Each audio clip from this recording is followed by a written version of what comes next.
نماز میں تشہد و درود کے بعد اردو میں دعا پڑھنا کیسا؟ ایک حدیث میں فرمایا کہ التحیات کے بعد وہ دعا کرو جو التحیات کے بعد وہ دعا کرے جو اسے سب سے زیادہ پسند ہو. تو کیا اس بنیاد پر اردو یا کسی اور مادری زبان میں دعا کر سکتے ہیں؟ نماز میں اردو میں دعا نہیں کر سکتے، کسی اور زبان میں دعا نہیں کر سکتے. عربی میں دعائے معصورہ بولتے ہیں قرآن و حدیث کی دعاؤں کو. تو کوئی دعائے معصورہ پڑھ لے. اب دعائے معصورہ بھی کوئی یاد نہیں ہے یا نہیں پڑھنا چاہتا تو عربی زبان میں صرف وہ دعا کر سکتے ہیں جس کا مطلب بندے سے ہم نہیں مانگ سکتے. صرف اللہ سے جو دعا مانگی جا سکتی ہے تو وہ مطلب دعا عربی میں ہم مانگ سکتے ہیں.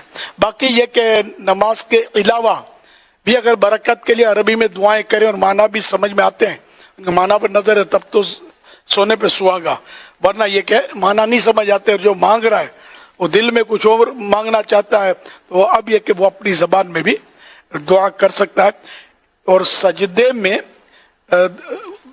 اپنی یعنی عربی کے علاوہ اپنی زبان میں دعا کر سکتا ہے. سجدہ کون سا کہ جو ویسے دعا کے لیے سجدہ، مثال کے طور پر شکر کا سجدہ، سجدہ شکر کہ دعا کرنا چاہتا ہے تو یہ دعا کہ اللہ نے توفیق دی ہے اس کو، تو اس شکرانے میں اب یہ سجدے میں چلا جائے اس نیت سے.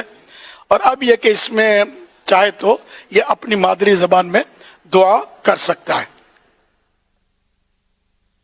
صلو علی الحبیب صلی اللہ علی محمد صلی اللہ علیہ وسلم. نماز میں تو نہیں کر سکتے، اس کے علاوہ مفتی صاحب آ جائیں تو بہت زیادہ بہتر جواب دے سکیں گے. میں بھول گیا ہوں. حاضر ہوں. پڑھے تو ہیں یہ مسائل لکھے فیضان نماز میں، اس طرح کے مسائل مل جائیں گے. اردو میں نماز کے اندر دعا کرنا جائز نہیں ہے، عربی میں ہی دعا کی جائے گی.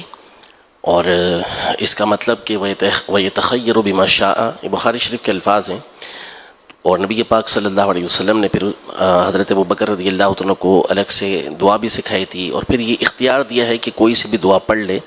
تو اس سے مراد وہی دعائیں معصورہ ہیں کہ قرآن و سنت کے اندر جو دعائیں آئی ہیں ان کو پڑھنا ہے، عربی زبان کے اندر پڑھنا ہے. اگر دعائیں معصورہ نہ بھی ہو تو ایسی دعا کہ جو صرف اللہ ہی سے یعنی ایسا سوال کہ جو اللہ ہی سے کیا جاتا ہے، مخلوق سے وہ سوال نہیں کیا جا سکتا، تو وہ نماز میں اللہ پاک سے اس کا سوال کیا جائے گا، وہ دعا مانگی جائے گی. بہرحال عربی میں ہی دعا مانگنی ہے، غیر عربی میں دعا نہیں مانگ سکتے نماز کے اندر. ہاں نماز کے باہر جو ہے اس کے پھر احکام، اس میں بھی عربی کا ایک حکم ہے کہ عربی میں دعا مانگے، لیکن اس پر اعلیٰ حضرت امام اہل سنت نے یہ ارشاد فرمایا کہ دعا میں اصل یہ ہے کہ بندے کی توجہ اللہ پاک کی جانب ہو، جو چیز مانگ رہا ہے وہ پتہ ہو کہ کیا اللہ کی بارگاہ میں مانگ رہا ہے، جو دل میں آتا جا رہا ہے اسے مانگ رہا ہے اللہ کی بارگاہ میں.